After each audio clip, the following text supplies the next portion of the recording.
Hey guys, we are live. Hello and welcome to the show. We're live on 16 out of 17 channels. Everything looks good for now, but that can change at the drop of a hat with this total horrible connection that I have. But let me just see. We're going in at 500. Let's take it down to 400. Okay, let's just do that. Hey Debbie. Hey Enoch. What's up, buddy? How are you? Good to see you both. I was just watching a 1999 video from the drummer from the Branch Davidians, David Koresh, in the Waco, one of the survivors. I was listening to his first-hand account of David Koresh and what it was like there and what the raid was like. And boy, oh boy, when they did that Netflix special, they must have got his account, because it's like watching that movie, man. His account, it's pretty dead on to that movie. You know, I think they used him for a lot of their source material.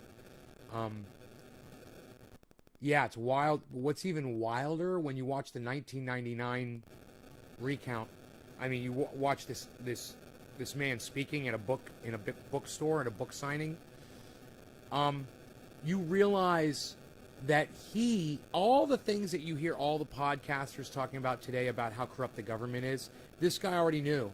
And he was warning us way back in 99, you know,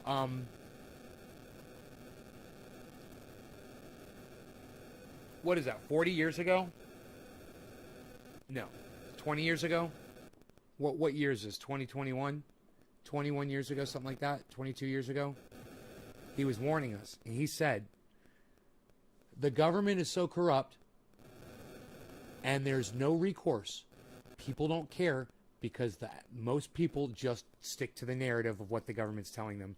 And nobody cared about us, and nobody wanted to come forward, and everybody wanted to bash us and say that we were crazy Christians and that we were crazy cultists and all that. He says we weren't. He says we were just doing Bible studies, man.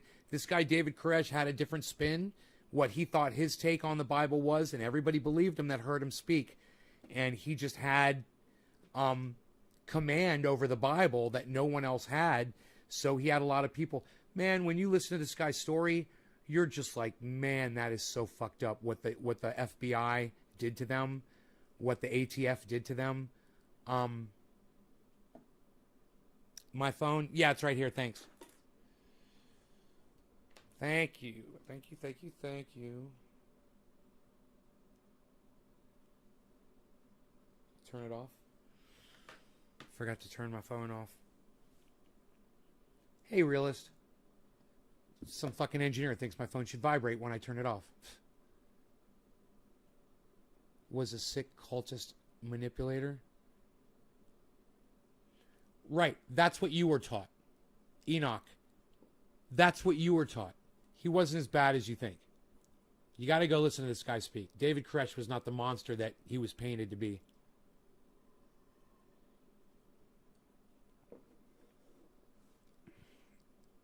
No, he didn't think he was Jesus, man. These guys are all subscribing to what the fucking... You guys are a bunch of FBI fucking narrative totes, you know that? You guys are carrying water for the FBI. You realize that? Go listen to this guy, all right? Before you go shooting your mouth off in here to tell me what kind of a person David Koresh was. This guy knew David Koresh better than anybody. David Koresh recruited him. So go listen to this guy before you start shooting your mouth off, acting like you think you know who David Koresh was. You don't. Trust me. You don't. They weren't fair to him. When they painted a picture of him, you need to listen to this guy speak. You know?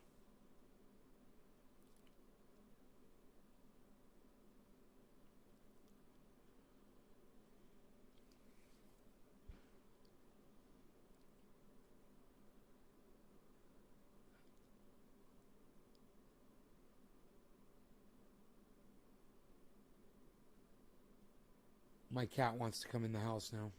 You want to come in the house now? You sure? Now that I started the show? All right, hold on.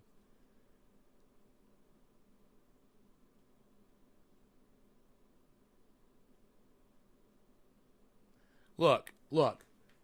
Since none of you are going to engage me in conversation, and I don't know why, I'm just going to go ahead and I'm going to let you see what I just saw, okay?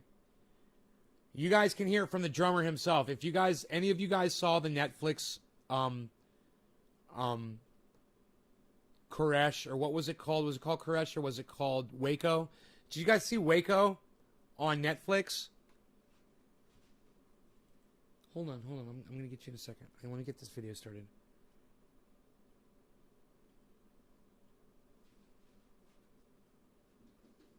I know. Hold on. All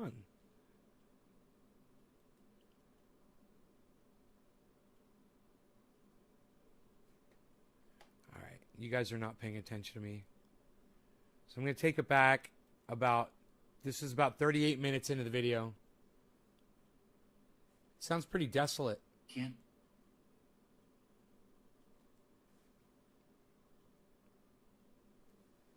make us out to be the racist that they would have liked to have made us out to, Ben. And some of the reports came out that there was racial issues and tensions going on, which was not true.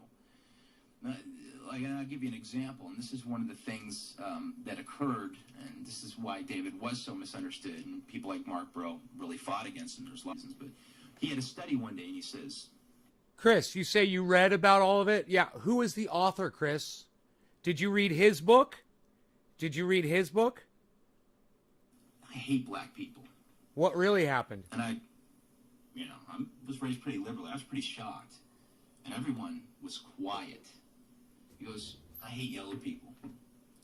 And I hate white people. He goes, we here are people of light.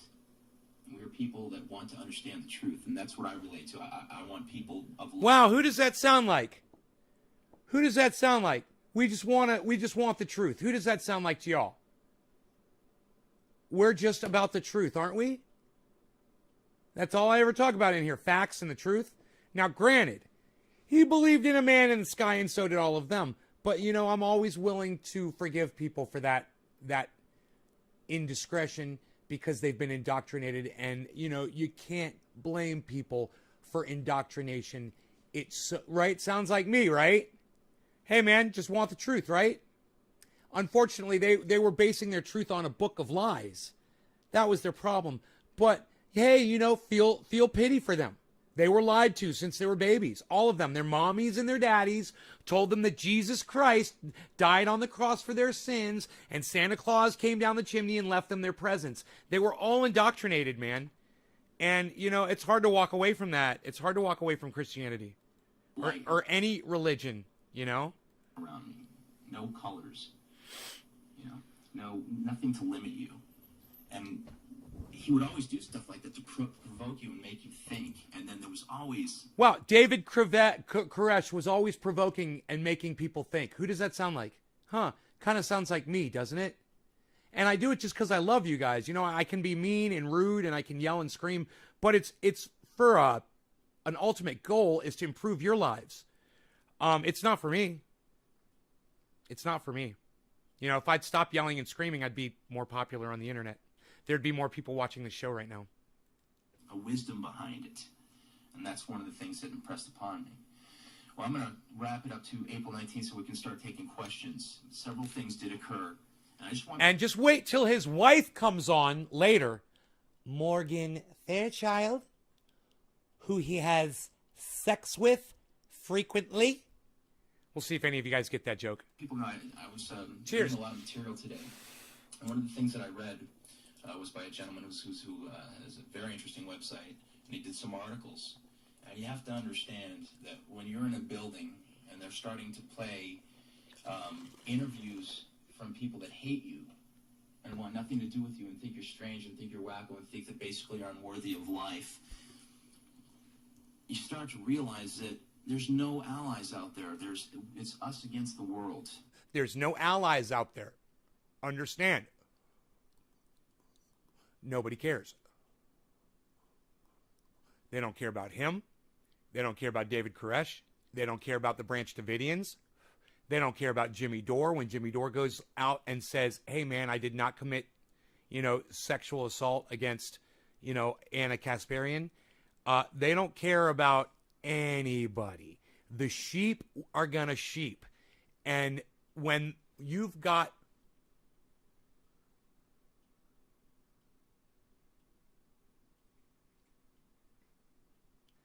Enoch, you don't know the whole story, bro. You think you do, but you're not. Enoch, where are you getting your story from? Where are you getting your information from, bro? Why don't you tell me? You act like you're saying he was keeping them hostage, and that's just patently not true. You know, so you're lying there. Number one, you just fucking lied to me. Okay. And didn't want to let them go. That's not true either. He said, anybody wants to leave, you can leave anytime you want. And that's what David Koresh always told everybody. I don't know where you get this information from. They died because of him. No, they didn't. They were all able to make their own decisions for themselves. And you can't deny that their lives were in his hands. That was their choice, man. People, if you're going to trust me with your life, bro, and you're going to put my triage oil on your skin and it goes rancid and it infects you and poisons you, doesn't look like I was that great, does it? You know, some people make mistakes, bro. Some people make bad decisions. Some people do stupid shit. Some people start cults. You know, some people preach the fucking gospel. Some people tell people not to wear masks and that COVID isn't anything to worry about, and then they drop dead 3 weeks later from fucking COVID. You know, Christianity has, and religion has all kinds of fucking crazy, bro. That's for goddamn sure.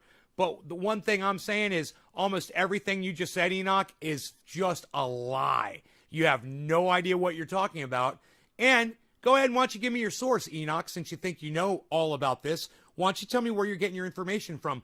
I'm literally hearing it from a guy that was in Waco when the goddamn FBI attacked them. He was in the fucking building. So I'll take his word over yours, Enoch. I think he knows David Koresh better than you do. The fucking news? Right. You heard it on the fucking news. This is what he's saying, bro. It's like I'm talking to a fucking brick wall, bro. You're not even listening to me. My whole point is the FBI and the narrative, they fucking lied. He's going to explain it, man. Shut your fat fucking mouth for a second and listen, Enoch. All right? Listen. Not us against the FBI. It's just against the world hates us now. I mean, does he seem mad that David Koresh was holding him hostage while the FBI was burning the building down? Does this guy seem mad? He's literally on here defending David Koresh in 1999. They haven't even gotten to talk to us, and yet they just soon have us wiped out. I mean, we were hearing this on the speaker system. You know, you don't understand. This is 40 minutes in. He just spent the last 35 minutes talking about David Koresh and what it was like living in there, what the people were like, and all that. And let me just tell you, it was really peaceful and it was really nice. They had a good thing going there. And you know, we've got places like that around here where I live too. People studying religion, their own sects, and you know, they're cults. Absolutely, they all live there on the property. They don't have any money or anything like that. But you know what? They're all fucking happy. And it's just like I said, it doesn't matter if somebody's sitting on a podcast banging garbage can lids together, as long as there's a million people sitting there not out on the street burning to death in this fucking heat, you know, dying from heat stroke. Those people that are banging the garbage can lids together are fucking heroes. You know, it's the exact same thing. If people want to listen to what David Koresh was preaching, then I support him, man, even if it's lies, even if he doesn't believe it himself. It doesn't fucking matter. People are there, and he was saving their lives until the FBI came in there and murdered them all. It wasn't David Koresh that murdered those people. It was your lovely federal government, Enoch. That's who murdered those people. Don't fucking blame it on the man that was taking care of all the... He was feeding them. He was housing them. He was educating them. He was entertaining them. He was enlightening them. As far as they were all concerned, they were content. They'd still be there today if it weren't for your stupid fucking federal government, Enoch, that you're sitting here literally defending while you're talking to me, bro. You're defending the goddamn federal government. Really. You have no idea what you're talking about, bro. And you start to say... That's why I'm playing you this video. People want to say that Koresh was guilty of self-fulfilling his prophecy. I think that during the course of that 51 days... A siege. The number of lies that came out... On their home. That the FBI, if there was a guidebook they could follow of what not to do in the situation, That's the guidebook they chose to listen to. They didn't listen to their psychologist. Picked up a Z, a black diamond. I have Nay on the 55. I'm loving life. Definitely making me feel a lot better. All right, Tabitha. Don't increase the tension, but alleviate the tension. You know, they didn't listen to the human side of it. There's a picture in Waco, the rules of engagement. And listen, Enoch, they didn't listen to the human side of it, just like you're guilty of, bro. He's literally calling Enoch out right now as we speak. Listen, Enoch, listen to what he's saying. He's talking to you. There's this infrared video. But even before that, they have scenes where they're talking to the negotiators. And we sent them out a tape. I mean, everyone during the siege told their story on a videotape, and we sent it out so people would relate and say, you know, these are people here that are religious people. They're studying this book, and they have a right to do that. And they all were there under their own volition. They made a videotape of all of them talking about how wonderful it was in there and to leave them the fuck alone. That they were fucking fine. You know, no, they may be guilty of crimes, but they're just so demonized that Listen. when we sent them this tape of all the people, and I did a little interview, the FBI chose to suppress that from the public, and it came out in the congressional hearings. The congressional hearings, they asked about this tape, and the FBI literally said, we felt that if we were to release this tape to the public, it would create much support and sympathy for the Branch Davidians. Oh, what? You mean it might humanize us? You know, it might take away from your demonization?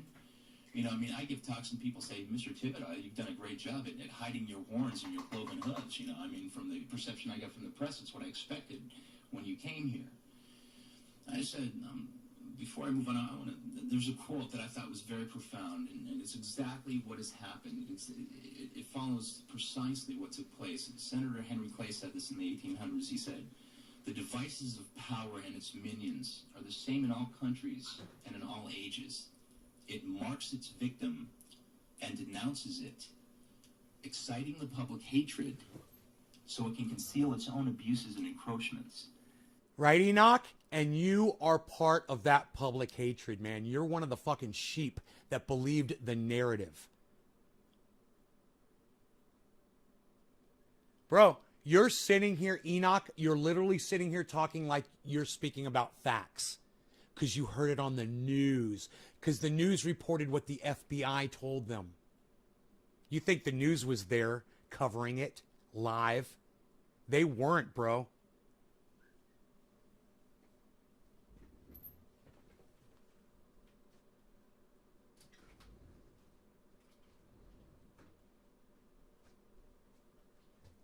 You know, they wouldn't let anybody inside. They wouldn't even take the tape that they sent out and play it for people.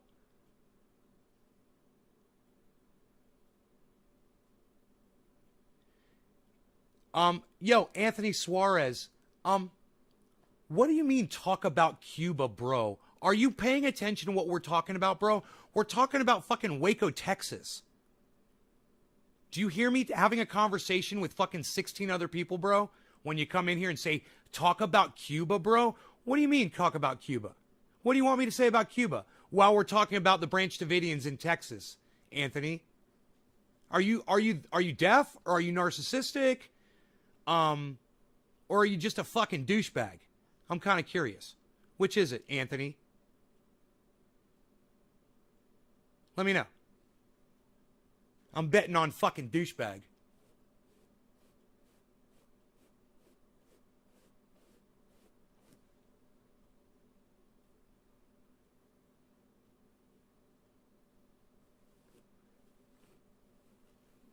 You need to understand, these people fucking loved him. These people loved their leader. They fucking loved him. They didn't question him. They loved him.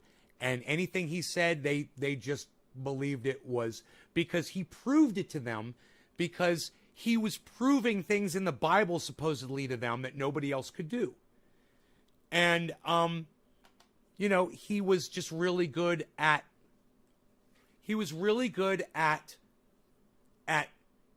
controlling the narrative and making it seem.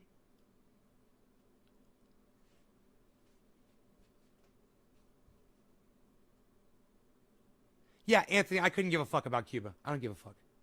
I'm not talking about that shit right now. I'm talking about something totally different. I mean, come on, Cuba Wednesday, bro. All right? This is Texas Monday. Should be Texas Tuesday, shouldn't it? A day early. This is Hey, 420. It's Texas Tuesday, a day early. Yeah, you know, we like to talk about Texas on Tuesdays. Like to tune in to Nays Garden and possibly check out if he's doing a bong rip or dabs. And today it looks like he's reaching for the bong. Over here at InfoWars and, of course, PrisonPlanet.com, you can get all the finest dabbing utensils that you will find anywhere on the planet. Also at naysgarden.com. You're going to want to check that out, too.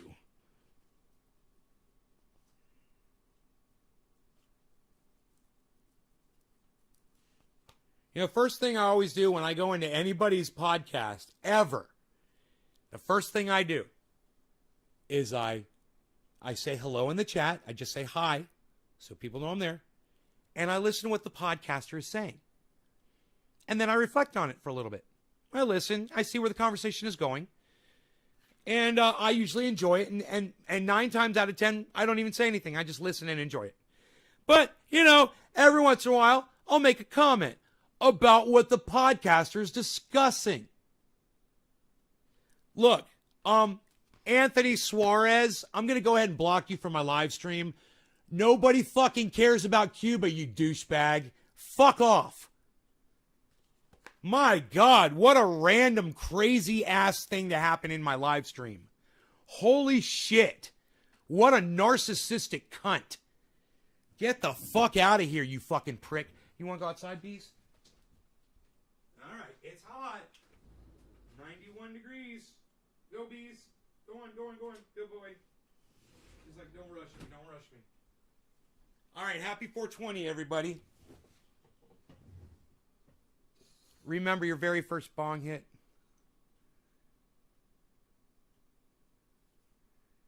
Yeah, Realist Ones, I'm going to block you too. Shut the fuck up. What are you, fucking 8 years old? You're blocked on YouTube. Fuck off. Fuck off. What are you trying to are you trying to lick my ass, dude? You trying to brown nose me? Fuck off, dude. Once again, guys, we're talking about Waco, Texas. We're talking about the Branch Davidians and David Koresh and his cult of Christians. If you guys have a problem with that subject matter, go fuck off. I don't want to hear from you. I don't care if you saw some old video from me fucking 8 years ago. Yeah, you don't need to be on my live stream acting like a 4-year-old that's trying to suck my dick. Fuck off. Cheers to the rest of the adults in the room. Jesus fucking Christ, talk about a little fan bitch, huh? Oh my God.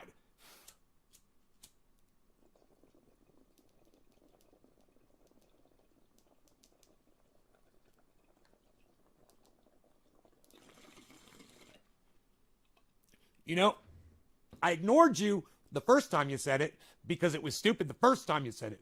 And the second time you said it, I blocked you and called you a cunt because it was still stupid.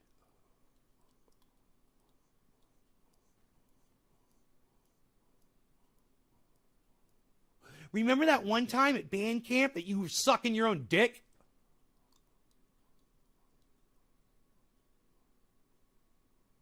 What are you, a memberberry, motherfucker? More like a dingleberry. Cheers, Enoch.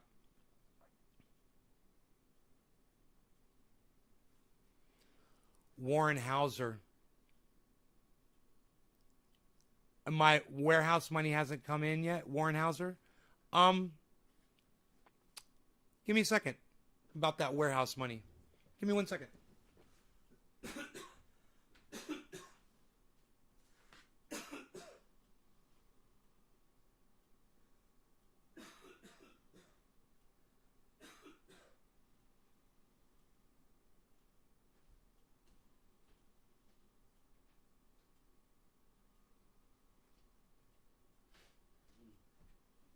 I want to check on that warehouse money, as a matter of fact. Cryptos are doing actually really good. My cryptos are.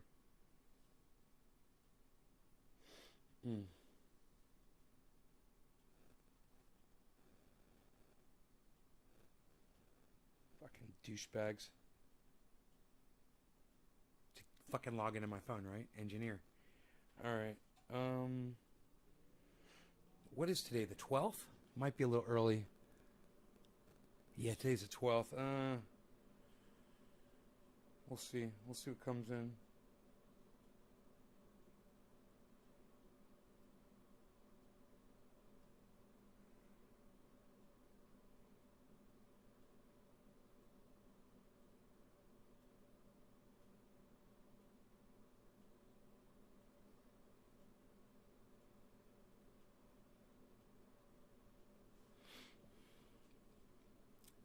Yo, what's up, Nay? How you doing? I'm doing good, Dom. How are you?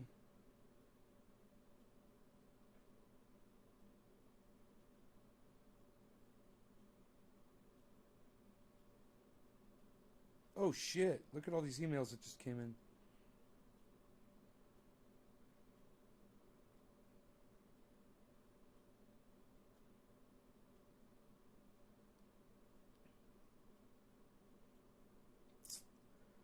No, I don't have a notice.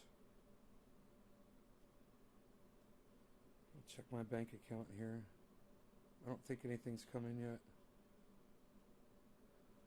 I might have to wait another day or two. But whoever was asking how I did on my warehouse, last month I did, I think $32,000 for the month, since you're wondering. Did you make that all year last year, buddy? Let me know. Asking for a friend.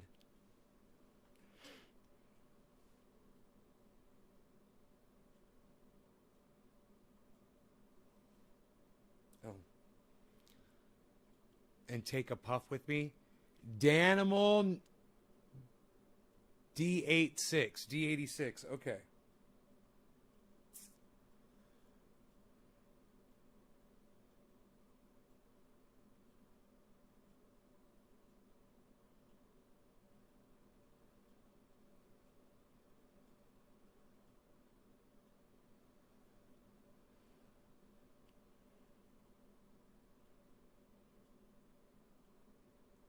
I'll let you know. I'll let you know when it comes in. How's that?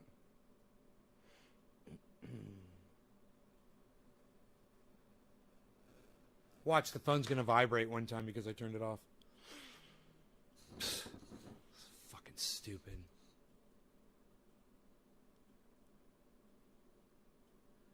For an illegal grow in a warehouse? Hey, Warren, why don't you check out the warehouse yourself, buddy? You go tell me if it's an illegal grow in a warehouse. It's a legitimate business, and anybody can look it up and look into it, bro. I make more money than your whole fucking bloodline put together. Your pathetic little bloodline. Your whole fucking, all your ancestors, dude. I make more money than your whole fucking family. All your aunts and uncles and your cousins, your brothers, your sisters, mom and dad, everybody. Grandparents, I make more money by myself than your whole fucking bloodline, dude. You know? And your little poor ass comes in here. And your little poor ass comes in here with your little dick. And you think you're going to fucking be able to top me and ask me how I'm doing financially, motherfucker? I don't know. Last time I checked, bro, I was a millionaire. I'm just saying. How's that feel? I'm a millionaire. What are you? Right. You're nothing. Fuck off.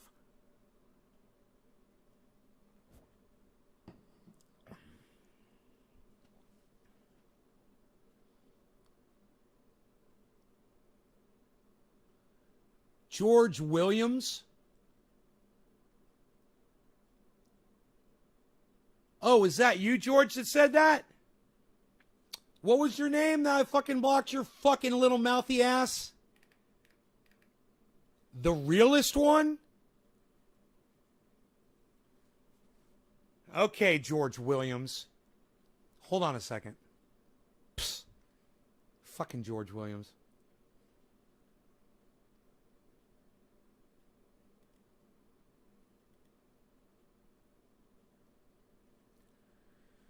George Williams, the realest one.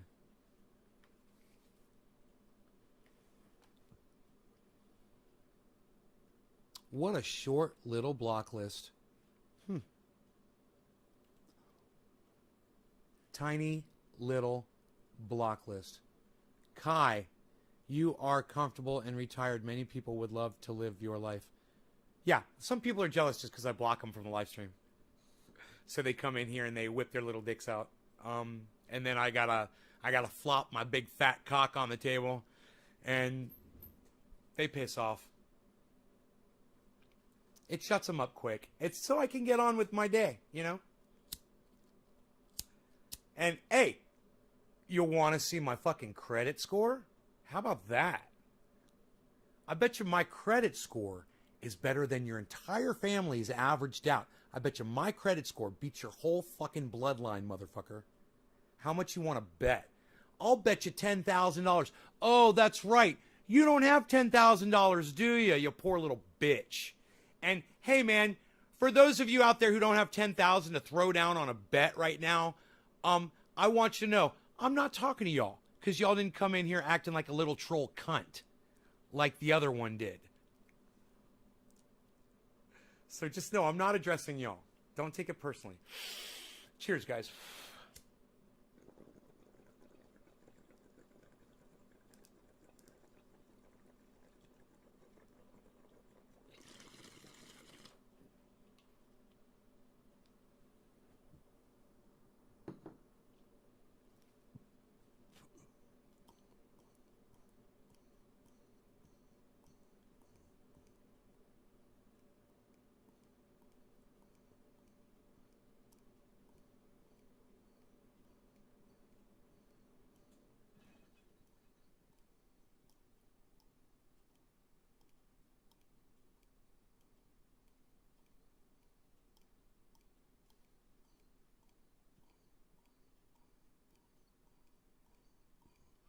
George, it seemed like you were trying to be a little fucking fanboy. Hey, Nay, how about that time you did your first bong hit in the fist bong, and it was their first bong hit ever, and you called that girl, right, George? Don't be that guy. Ever the fuck again, bro. I won't hesitate to block you again. You're unblocked, realist one. You're wondering when you're gonna get you want to see my O face? My O face, my O face, I love that. You don't recognize your favorite flat earther? Hey, what's up, Daniel? I love you, brother. What's up, homie? Hey, Daniel, why does the sunlight hit the tops of the trees in the morning first? Why is that? Why does the sun only hit the tops of the trees in the morning first, Daniel, can you tell me that? Why does the sunlight only hit the tops of the trees, not the whole tree? They're not bathed in light. As the sun rotates over the flat earth and the sun bathes the entire tree with light as it comes over, why does only the tippy top of the tree light up? Isn't that kind of weird? It's almost as if there's something blocking light from the rest of the tree. I don't know. It's almost as if it's like the horizon blocking the sun from the rest of the tree and not the tip of the tree. Isn't that weird, Daniel? Oh, Daniel, can someone please explain that to me? Why does sunlight only hit the tops of the trees in the morning, Daniel? Tell me this, Daniel. Daniel tunes in at just the right time. Daniel, can you explain to me this picture? Explain to me that picture, Daniel. Why is only the top of that tree lit up, Daniel? If the sun is coming from the sky in a circle and it's rotating around and if the top of the tree is lit up, why isn't the rest of the tree lit up, Daniel? Why isn't the rest of that tree lit up, Daniel? Why is only the top of that tree lit up, Daniel? Why isn't the bottom of the tree lit up, Daniel? Why aren't there any other trees that are taller that are just as tall as that lit up, that are shorter than that one lit up, Daniel? Explain that, Daniel. Daniel, why, if that sun is as close as you say, okay, Why is only the top of that tree lit up? And look. Why is the top of that tree that's higher up on the mountain, only that tree is lit up and the one in front of it isn't lit up? Why, Daniel? Come on, Daniel. Daniel, why is that tree that's higher up on the mountain up by my neighbor's house, why is that tree lit up in sunlight while the trees down lower on my property are in shade, Daniel? Why isn't that? Why is that? It's almost as if there's something flat, right, that the sun's coming up over like the fucking earth, like it's fucking the goddamn horizon line as it rises over that. Oh, it's clouds? What about on the days when there's no clouds in the sky, Daniel? What about when there's no clouds in the sky, Daniel? You don't even make sense, brother. I love this guy to death. I love him so much. I would fucking kill any of you if you ever did anything to my friend. I love this guy. But answer my fucking question, Daniel!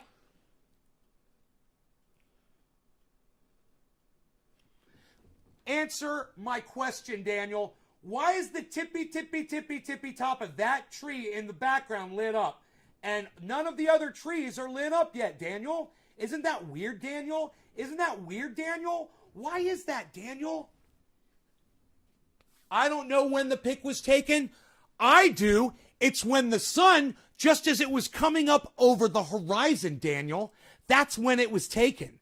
I took it in the morning. I took that picture in the morning as the sun was rising.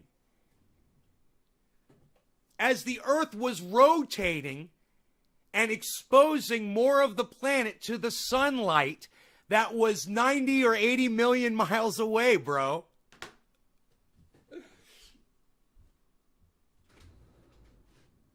Your answer to my question does not satisfy me. It does not make sense. Your answer does not make sense, Daniel.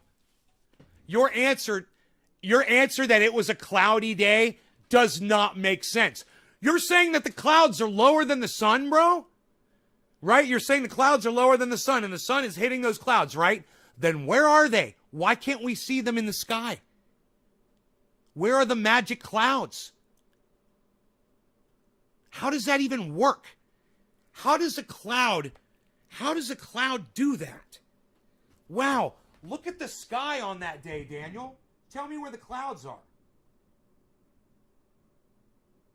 Show me the clouds. Show me clouds, Daniel. Clouds? Show me clouds. Show me clouds, Daniel. Where's the clouds? I'm looking. I want to see clouds in the sky. I still don't see any clouds. Clouds? Do you see any clouds, Daniel? All I see is sunlight coming over the horizon line, hitting a tree, lighting the tree up that's higher up in the air than the other trees because that tree's altitude is higher because it's higher up on the mountain.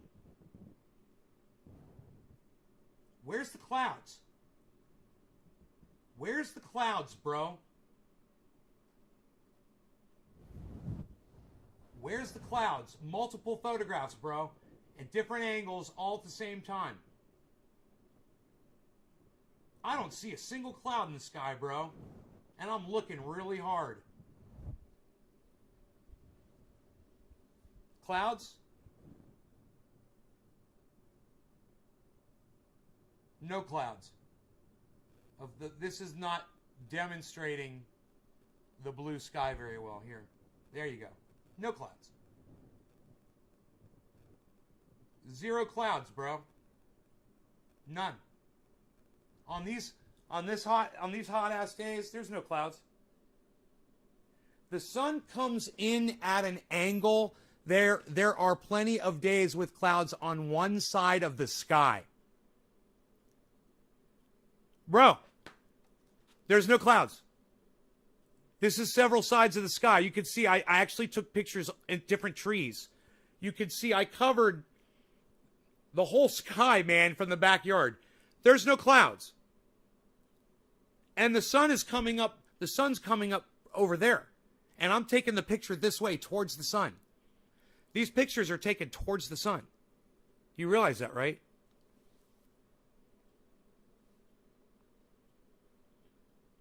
Hey, Daniel, the Earth's a big ball, and you're on it, bro. Spinning around every day. Spinning another fucking revolution, brother. You're on it. You can't deny it. You're on it. And it's a globe, and it's spinning. The satellites that my phone is literally bouncing off of right now prove it, bro. The satellites that I go outside and watch, you think that technology is suppressed by millions of people in the industry? You're psychotic. You're psychotic. Research, my friend.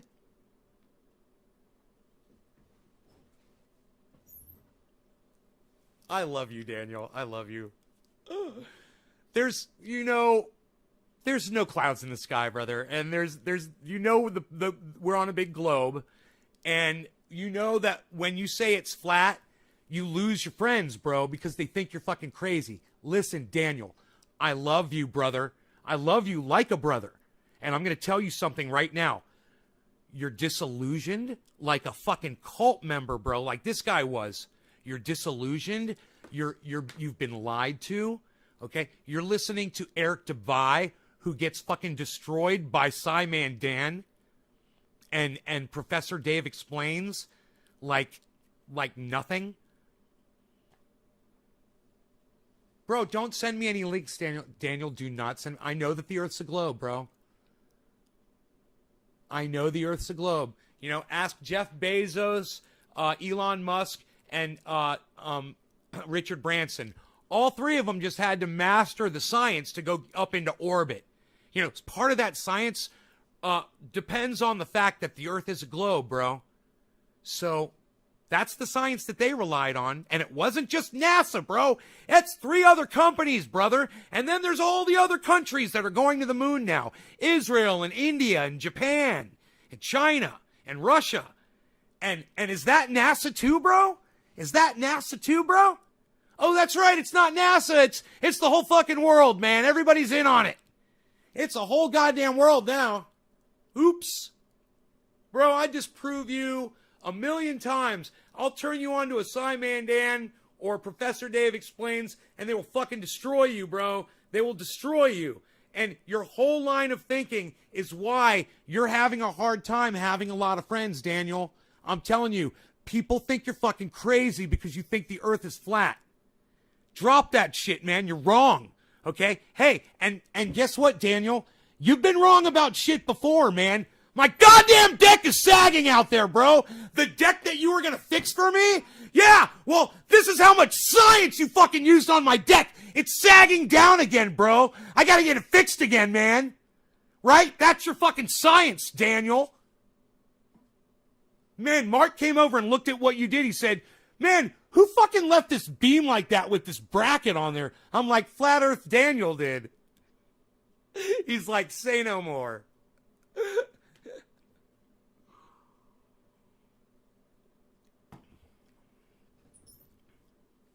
Whoever this little 2Truth Fox 82 is, yeah, no, actually, I'm a block cunt. You got me wrong. Bye-bye. Bye-bye. Bye-bye. Blocked for 5 minutes and blocked. Oh, ba-pow. Ba-pow. The chat was moving so fast. That was awesome. I love it. Same. Okay, Flat Earth is no different than the Bigfoot shit. Same. Denying science because they're bored and too lazy to read. Round. If the Earth is flat, why is Nay's deck round? We've never been to the moon. Watch a documentary called Astronauts Gone Wild. Danimal, I love you, bro. Of course we've been to the moon. Bro, we went to the moon before you were born, and that's why you don't like it. You weren't alive when we went to the moon, bro. You weren't alive. I was. I was a little baby. My dad took me outside and held me like this, and we watched the rocket go up to the sky, man. We watched it with my mom and my sister. We literally, and then we went back inside and watched it on TV. It's one of my first memories. I was like 1.5 years old, bro, and I remember that shit. It's one of my first memories. You know what my first words were? Look at the moon. My first words were a phrase. 4 words. My first word was 4 fucking words. Look at the moon. You know, I bet your first words were ba ba, you know, or some shit that didn't make sense. I had to jump on you when I was fucking out the womb, son. That fucking cunt that came in here and called me something about raging or whatever. What's fucking hilarious about that is they don't know how much I love Daniel. I'm just fucking off. He knows it. Daniel's having so much fun right now because he knows me in person.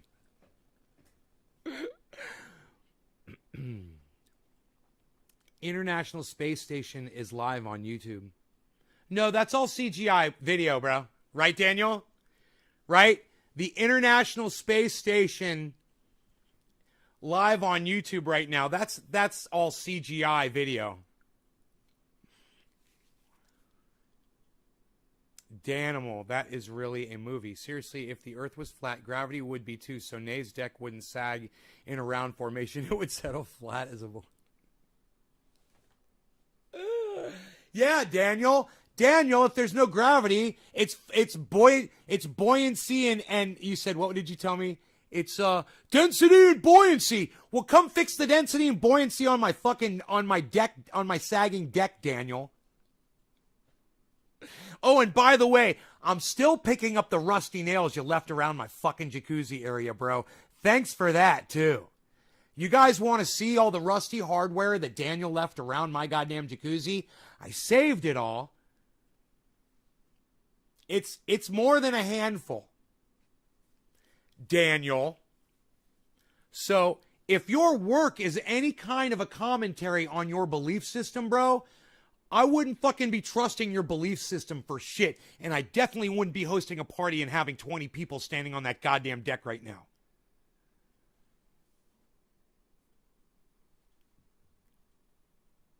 Dude, I'm just shredding Daniel. It's a personal attack. I shouldn't be attacking him personally. But I'm pissed about the deck. I am pissed about that shit. I'm pissed about the fucking rusty hardware. And I'm pissed about the fact that bitch is sagging again. I'm not pissed at you, bro. I want you to know I'm just joking around about being mad at you over it. I know you tried and you had your friend here, your two friends, and you guys, you did the best you could and you fixed it for then and it worked for a while. But, you know, over time it's sagging again. I keep my grill right there on the corner, so there's a little weight right there. But at the same time, I am pissed that the deck wasn't constructed properly in the first place, and that's not your fault. You know, there was rot in that beam.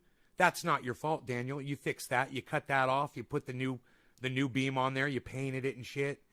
You know, you did a lot of good. Absolutely. Don't get me wrong. Daniel did some really good over here. Besides that, he's done a lot of other really good things for me. He knows that. But just so everybody knows, I mean, that rusty hardware shit, though, bro, that's for real. You left that shit all, or you guys pulled those rusty nails out and you just threw them down on the ground. You didn't come back with a magnet or nothing, bro. I raked up my pebbles the other day in that area. I couldn't believe how many rusty nails were down there. I was like, man, somebody could have really gotten fucked up.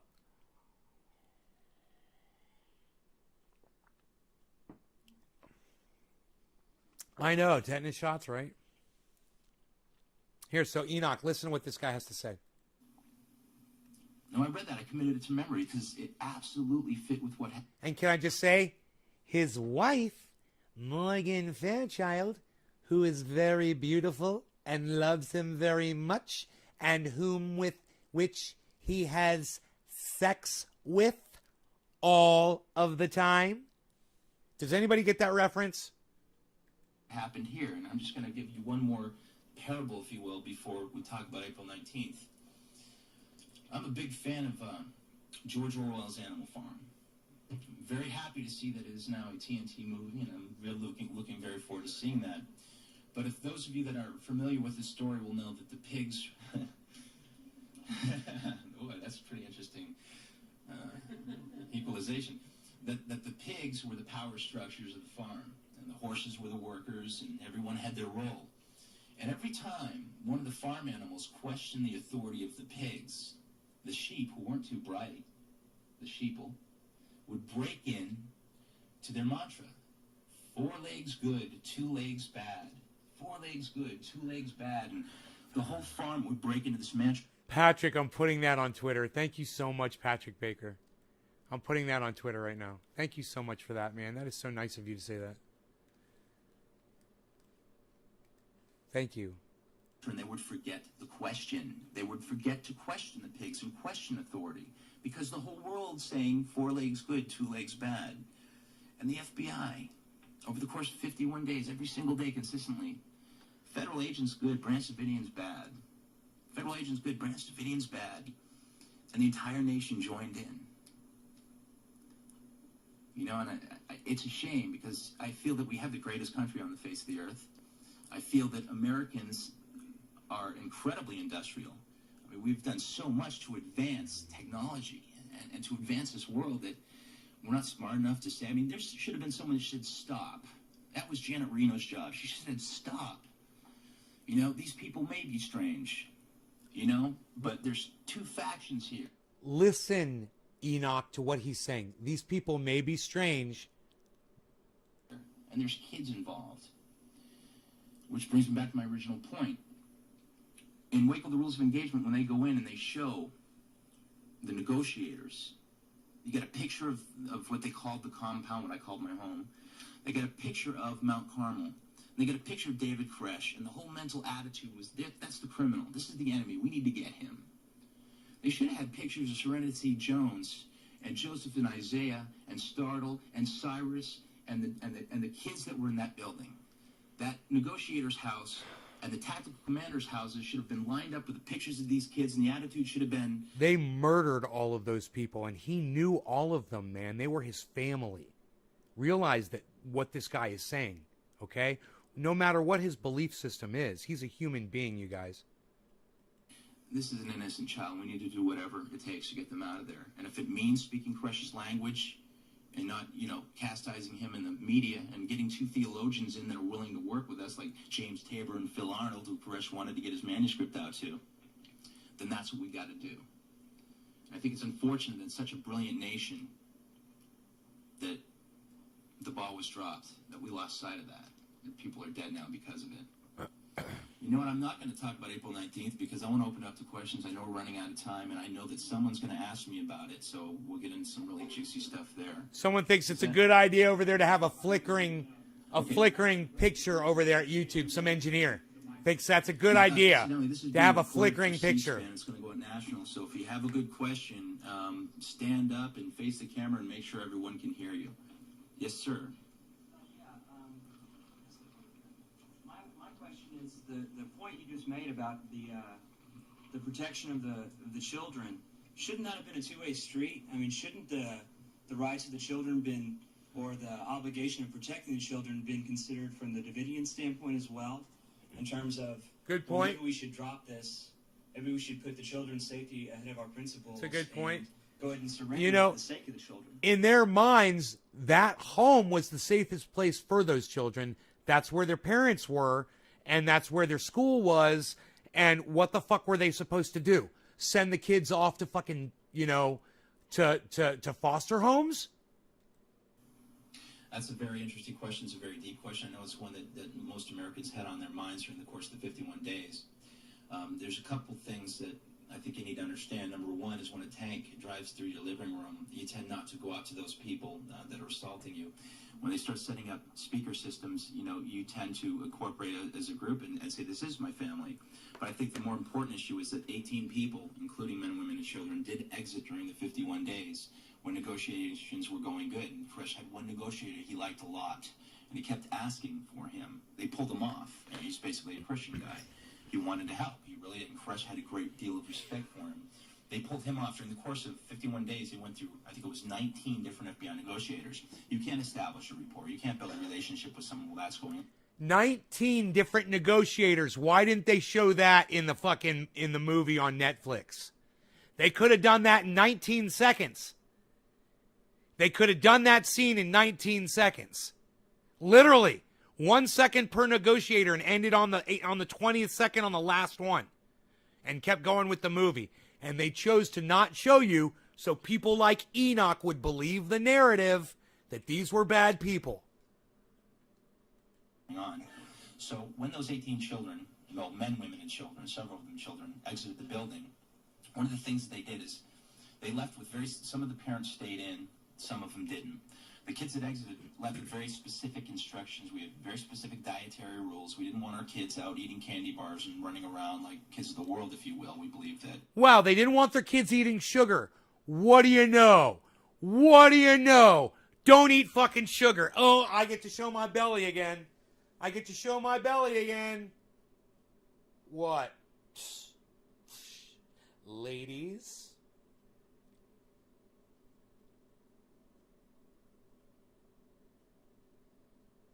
There's some muscles going on right there. There's some muscles going on right there. What? They didn't want their kids eating sugar. They must be crazy. You know, according to our scriptures, there's a certain way these kids should be raised, and that's how they were raised. You know, and they were all incredible children. They were probably the healthiest kids in all of Texas, not eating sugar. Nobody shows their bellies anymore, pal. Unreal, says Enoch. Jackie, you like that? You see that? I'm telling you guys, the fat's coming off, the muscles are increasing. You can see this exercise I do, right? You could just start up here too, you know? Here.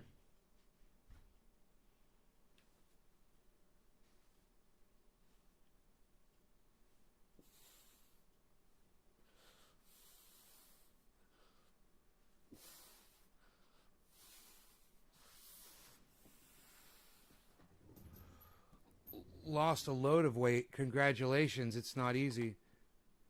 John C. Flaherty Jr. Yeah, it is easy. It's really easy. You're lying to my whole audience saying it's not easy in all caps. That's bullshit, bro. It's been so easy. It's been the easiest thing I've ever done that was worth anything in my entire life. This is way easier than anything else I've ever done. This is easier than learning how to play guitar or piano. This is easier than learning how to grow fucking cannabis. It took me, it's still learning that shit. No, this is way easy. Are you fucking kidding me, John? It's not easy in all caps. Please. Very bright. They helped each other. It's easy. They could sit still. That's why I show you guys how fucking easy it is. Wreak havoc. So the point I want to make here is that the FBI sent us in a videotape.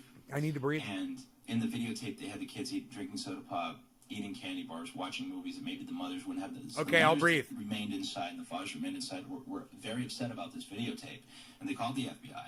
Thank God Billy is here. He's going to get this reference. Hey, Billy, his wife's coming on later. Wait till you hear her side of shit. Morgan Fairchild, who is very beautiful, and his wife, whom he has sex with very, very often. Let me know if you get the reference, Billy. Nobody fucking else did. I've done it. That's the third time now in the show that I've done that. Through the only one phone line that we had.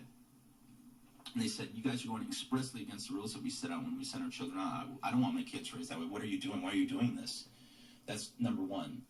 Number two, I spoke to a woman. Her name was Julie Martinez, who became a very, very close friend of mine. And Julie had several children that died in there. Yeah. She had... Yeah, of course. Of course, John Lovitz from Saturday Night Live. They called him the compulsive liar or something liar. And he used to always lie about his wife, Morgan Fairchild. You see that he looks like John Lovitz, right? That's the joke. He looks like John Lovitz. Nobody else got it, Billy. Nobody else got it. He looks just like John Lovitz, by the way. Todd. Mutton chops. 5 kids that died, and she died as well. Look, he's even got... And Julie came to me one night during the siege in tears. He's even got the fucking 1990s wings, bro. He's got the fucking John Lovitz fucking wings. I said, what is wrong? She goes, I just got off the phone with the FBI, and they made it sound like if I were to leave here, and I don't know what words the FBI used with her, but I know her reaction. I know she was in tears, and she said, they made it sound like if I were to leave this building, I would never see my kids again. They made me feel so cheap. and degrading and dirty for even being there with David and the people in the midst of the siege. So you got Hey, parents man. that have a... When this was going on, I remember thinking those were really bad people in there. I remember watching on TV and going, that's a cult. They're really bad. That's what they were saying. They were really bad people and that they had children in there and they weren't letting their children out. That fucking narrative, dude. They were just spinning bullshit. that believe they're never going to see their kids again, and maybe it is a selfish thing, but when it comes down to a mother and a child, that's a very strong dynamic, and that's a lot of the reasons why people stayed in. And incidentally, the kids were placed they were placed in the only area we had left to go. That was it. Most of the kids were at the back of the building in the concrete structure, and they were placed under wet blankets. Now, I've had federal authorities say, well, they were placed under the wet blankets, to make it look like you guys weren't committing suicide. I think that's the most ridiculous thing I've ever heard in my life. They had no place to go. The back on April 19th was cut off. The media wasn't allowed back there for some mysterious reason. According to the infrared videotape that's on Waco, the Rules of Engagement, and I cite this in my book, several gunshots were going off at the back of the building near the tanks. Now, people want to ignore this. People want to say that I'm crazy and I'm some kind of conspiratorial nut for saying this. Right now, listen to this. You tell me where in the story on Netflix they played this part. Listen to how fucking sick this is. I've seen the video. You can go rent it at Blockbuster. We have 2 explosions at the back of the building 6 minutes before the fire begins. We also have several rounds of fully automatic weapons, according to Edward Allard, I believe his name is. He was one of the gentlemen that holds patents on the infrared video technology. He says this is absolutely fully automatic weapons fire. Nothing in nature makes this thermal signature. And you can see these little flashes going off. 2 different areas. And the most amazing thing to me is as the fire is building, you see the flashes back up. You see the flashes go from the forefront closer to the building and start backing up as the fire is increasing. I wish I were making it up, but I'm not. It's I have a question, and He spoke about it before, and I'm going to tell you guys it's pretty fucking sick. When the fucking...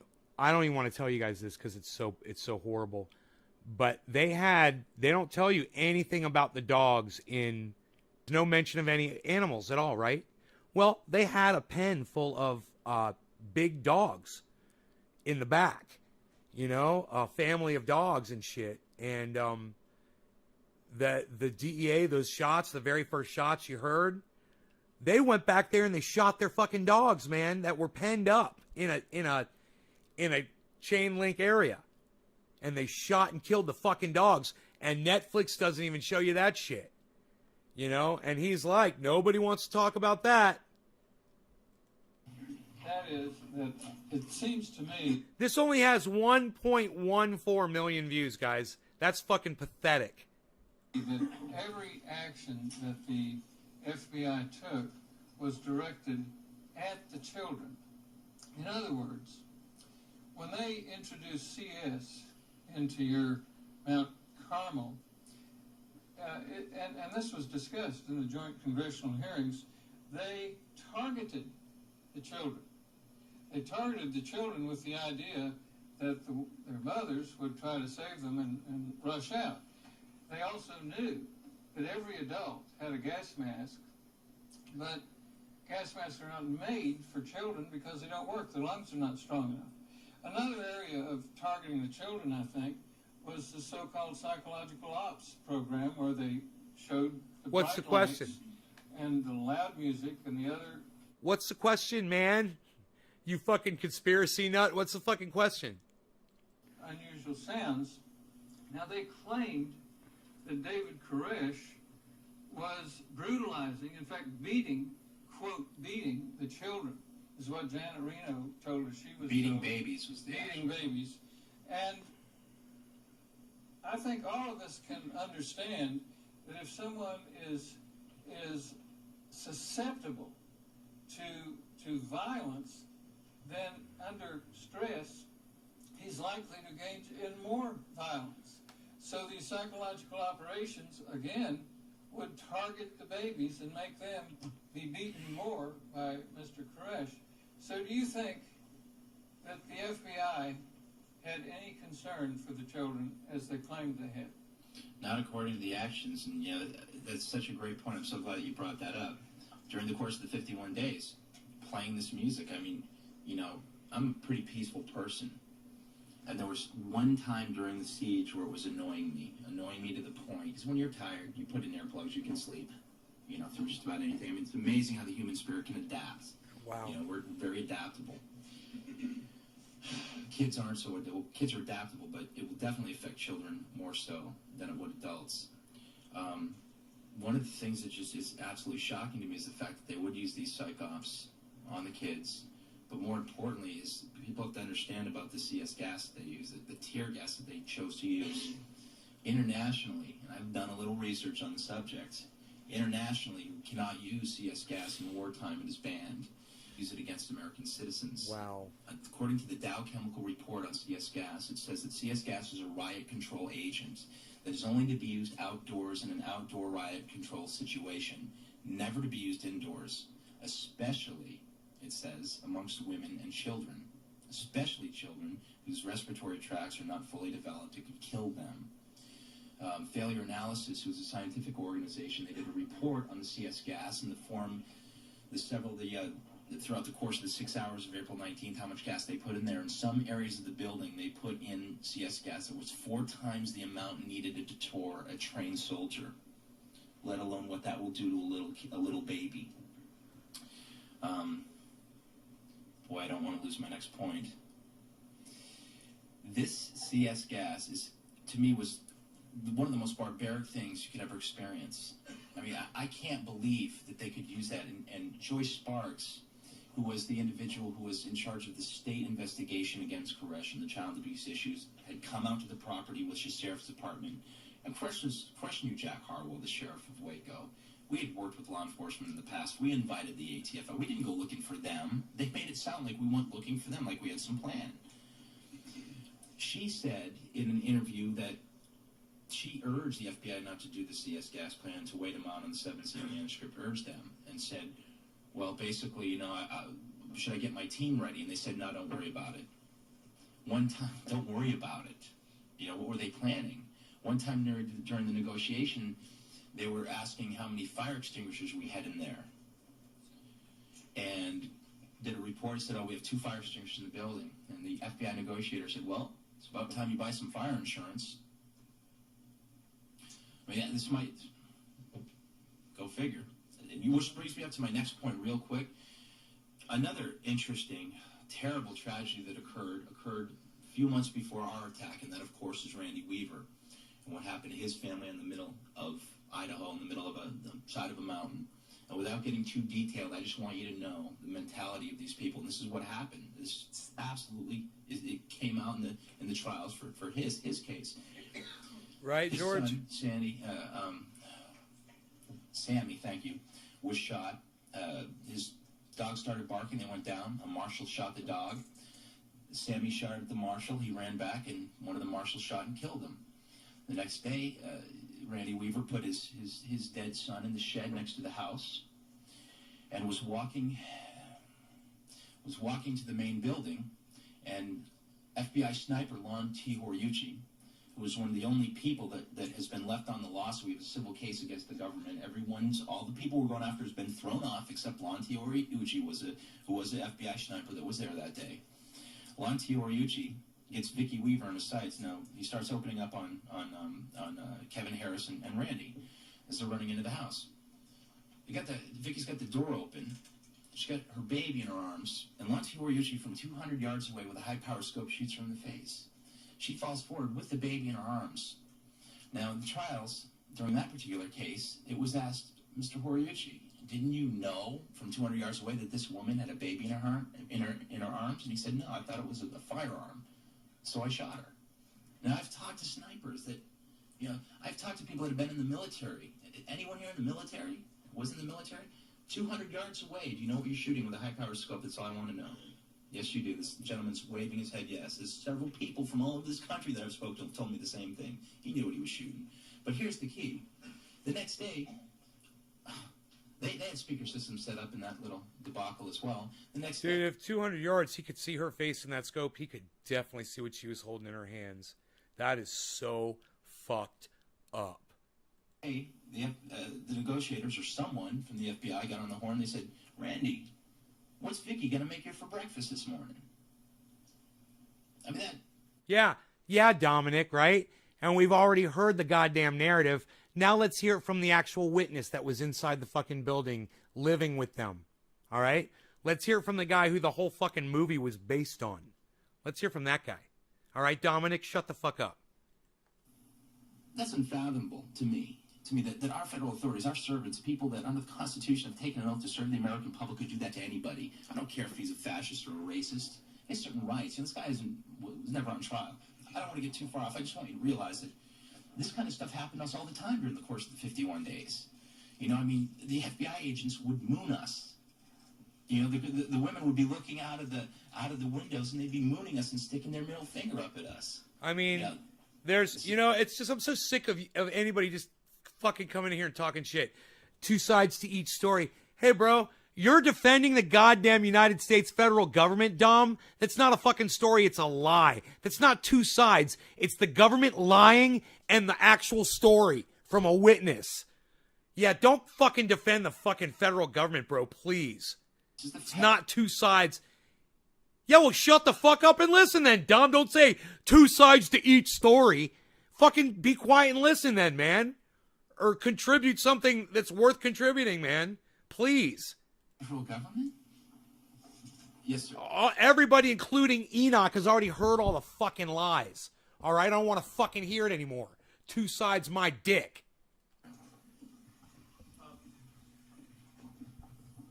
Before the siege, before all the troubles and the siege began, describe a typical day. What did you do? Were you happy there? What were some of the do's and don'ts, rules and regulations before all the troubles began? Great question. In my book, a place called Waco, I spent a lot of time on these issues because humanly you go through a lot of mixed emotions. Right? So not only was he there, and I guess this was in what year did you say this was? 96 that this occurred, right? Not only did this happen in 96, and he's recounting these events in 99, just a few years after them, but in between then and this time that we're watching this video, he wrote a whole fucking book about it. So he wrote a book, he interviewed people, he researched shit, he went over his thoughts, he made fucking notes, he compared them with other people, I'm sure. This is a very thorough and together individual, obviously. Even though his wife is Morgan Fairchild, and she is his wife. Understand, consider the source. Consider the source, okay? Especially when you hear how he met David Koresh and how he got involved in the whole thing. He's a Christian, man. He was into the Bible. He was a Christian. He was into the Bible, and he was a musician, You go a lot of the things I questioned a lot of the things that were going on in there. But basically I understood one thing, some of the stuff that occurred there was a part of the plan, and I accepted it. Generally, we would play music or build. We spent most of our days building and beautifying the property. We didn't do that because we were planning on committing a mass suicide.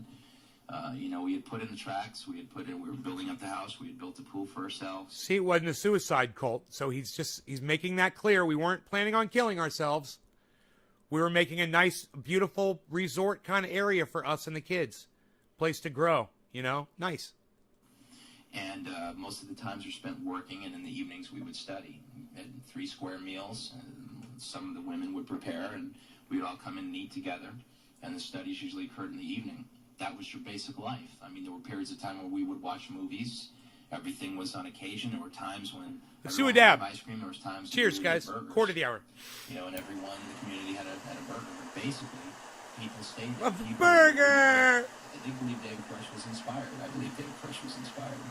And basically, we spent our lives learning this truth, because according to the truth, and if you get into this very deeply in the book, according to the truth, this group was going to be targeted and was going to be attacked. We had prepared for that.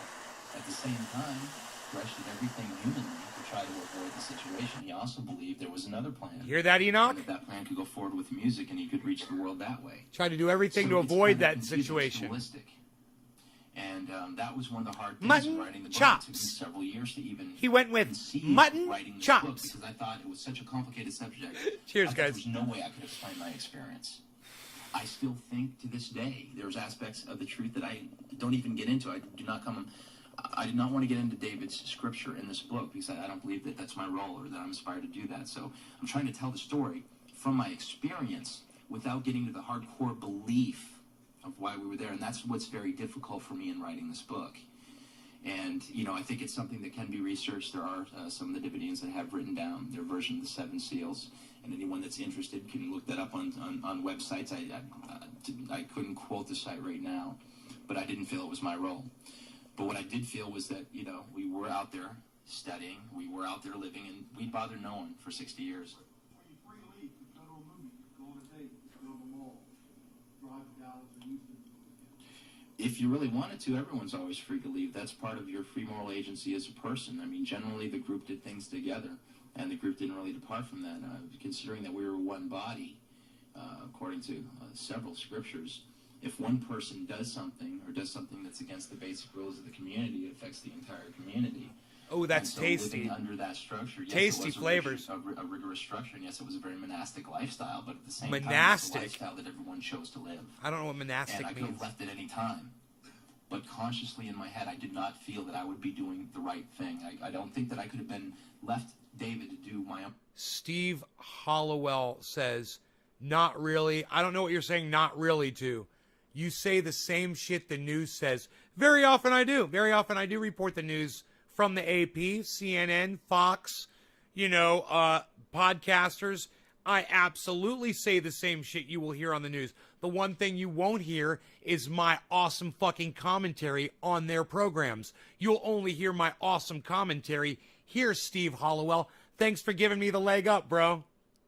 My own thing in life, and I felt that I could look myself in the mirror. And I've read several books on psychology and social proof and combating mind control, and I saw all kinds of different literature that's out there. I think that for me, I just made the decisions I had to make in life. That I was put here for a reason, to go through this experience for a reason. Do you think you'd still be there if the troubles haven't started? The question was, do I think I'd still be there if the troubles haven't started? I can't. Man, that's what I said. He might not have been there, but the Branch Davidians would still be there, and it would probably be a beautiful fucking thing by now. Who knows what they would have achieved, Who knows? They were awesome people, man. When you hear this from the beginning, you'll hear about all the people that were in there and how awesome they all were. It's so sad, man. Hey, did you guys know that 1/3 of the residents at Waco were black? Did you guys know that? African Americans, 1/3 of them. I don't know. I think I might, but I also think maybe 20 years down the road, I don't know if I could have curbed my humanity that much. I'm not a saint. I'm a sinner like the rest of us. I think there were people there that were close to saintliness. I can't answer that question. It's something that was an experience that I took day by day. Yes, sir. Alex Jones, a local radio talk show Oh, host, yeah, he's talking about me here. Issue alive too. Excellent. Long before this latest. This is 1999. Coming out. I was very He's serious getting an back then. effort right now to rebuild the church on the property up there. Do you have anything to do with that, or are you planning on going back? And who owns that property now? Great question. I'm glad you brought that up. Something that I was going to get into. But the rebuilding of the church on the ground where all these people died and all these atrocities took place, I think it's a beautiful thing. And the fact that so many Texans... What a fucking nugget of information I just found on this fucking 2016 upload from a 1999 video. What was it that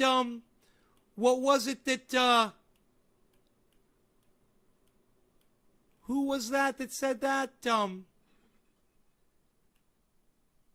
Steve Hollowell? What was it you said? I say the same shit the news says? Yeah. You see this one on the news? Tell me which news program you saw this one on, where he talks about Alex Jones. Tell me which news program you saw this on, you fucking cuck bitch. Due to Alex Jones and due to people that do care. Yeah, to you they were know, lied to. you want to look at our We've products come for sure. forward. Infowars.com, Not only donated their prisonplanet.com. materials We donated a lot. and money We're to gonna make put this this project church together. happen, but they've donated their time. Yes. They've come out on We're working Sundays, hard. and they've helped to rebuild this church so we can have a standing monument, a sanctuary That's nice, man. out Alex, there, not only for Alex the people Jones. to study, but as a symbol that the human spirit will endure, and we are adaptable. And as long as you hold on to your purpose in life or your sight, you don't lose touch with that, with what you consider to be God, what you consider to be right for you, that you can overcome. You know, those people didn't die in vain, and I think it's just so amazing to me, especially in Texas here, because, I mean, how much demonization was there here in this state during the whole thing? I mean, I came out of there, and I remember standing in front of the grand jury, and I felt mentally raped.